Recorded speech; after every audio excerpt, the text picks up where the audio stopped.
1970 की दहाई में इलेक्शन के दौरान जब जुल्फिकार अली भुट्टो ने फरजंदे इकबाल को शिकस्त से दोचार किया तो पंजाबियों समेत लाहौरियों की बड़ी तादाद तनकीद की जद में आ गई। जोहरा मंजूर इलाही ने खुद नविश्त हम सफर में लिखा है कि 1970 के इलेक्शन में जुल्फिकार अली भुट्टो ने जावेद इकबाल को शिकस्त दी तो उनके अब्बा जी ने कहा, लाहौर से अल्लामा इकबाल का बेटा हार जाए, शर्म का मुकाम है। आगा शोरश काश्मीरी ने चट्टान में नज्म लिखकर फरजंदे इकबाल की हार पर पंजाबियों को तनकीद का निशाना बनाया। भुट्टो की लाहौर से कामयाबी पर अहले लाहौर तहसीन के मुस्तहिक थे, न के तनकीद के।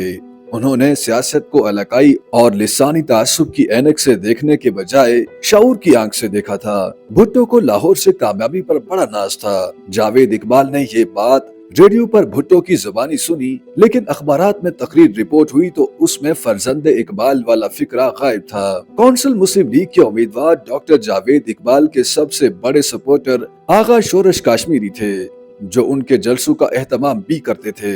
नवाए वक्त के मुजीद निजामी उनकी हमायत में पेश थे। जमात इस्लामी साथ दे रही थी। मौलाना मौदूदी ने पाकिस्तान डेमोक्रेटिक पार्टी के सरबराह नवाबजादा नसरुल्लाह से कहा कि वो अपनी पार्टी के उम्मीदवार मेजर जनरल सरफराज खान को दस्तबरदार करवा लें ताकि भुट्टो और जावेद का 1-to-1 मुकाबला हो, मगर उन्होंने ये बात नहीं मानी। सदर जनरल यहिया खान की हमदर्दियां भी जावेद इकबाल के साथ ही थीं और वो उन्हें मुत्तहिदा मुस्लिम लीग का सदर भी देखना चाहते थे। भुट्टो से इलेक्शन हारने के बाद लाहौर हाई कोर्ट के चीफ जस्टिस की तरफ से डॉक्टर जावेद इकबाल को जज बनाने की सिफारिश यहिया खान के पास पहुंची तो उन्होंने जावेद इकबाल से कहा कि चीफ जस्टिस ने जजी के लिए आपका नाम भेजा है, लेकिन आपने इतनी जल्दी हिम्मत क्यों हार दी?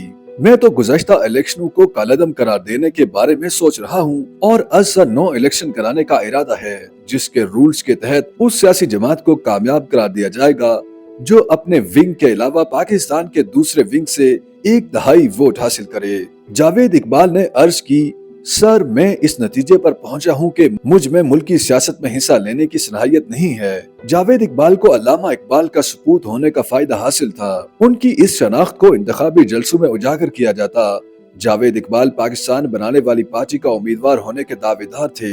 उसी हल्के से कन्वेंशन मुस्लिम लीग के टिकट पर अहमद सईद करमानी मैदान में थे, जिनका लाहौर के एक सियासी इज्तिमा में जिक्र होने पर भुट्टो ने कहा था, हु इज शी? भुट्टो पर जावेद इकबाल को ये सियासी बरतरी हासिल थी कि दिसंबर 1964 में होने वाले सदारती इलेक्शन में उन्होंने अयूब खान के बजाय मोहतरमा फातिमा का साथ दिया था और जलसों में उनके साथ भी रहे थे। भुट्टो उस जमाने में अयूब खान के करीबी साथी थे। 1970 के इलेक्शन में भुट्टो के जाती किरदार पर मुखालिफिन की तरफ से कीचड़ तो उछाला ही गया, सोशलिज्म भी कुफर करार पाया। जावेद इकबाल को नजरिया पाकिस्तान के अलमबरदार और भुट्टो को उस नजरिए के दुश्मन की सूरत में पेश किया जाता। उनकी पोस्टों पर ये लिखा होता कि मुकाबला जावेद इकबाल से नहीं फिक्र इकबाल से है। इलेक्शन में जावेद इकबाल की तरफ से वोटरों के लिए कीमे वाले नानू और ट्रांसपोर्ट का भी इंतजाम किया गया था, लेकिन ये सब भी उनके काम न आया। इलेक्शन का नतीजा आया तो भुट्टो ने 78,132 और जावेद इकबाल ने 33,921 वोट हासिल किए।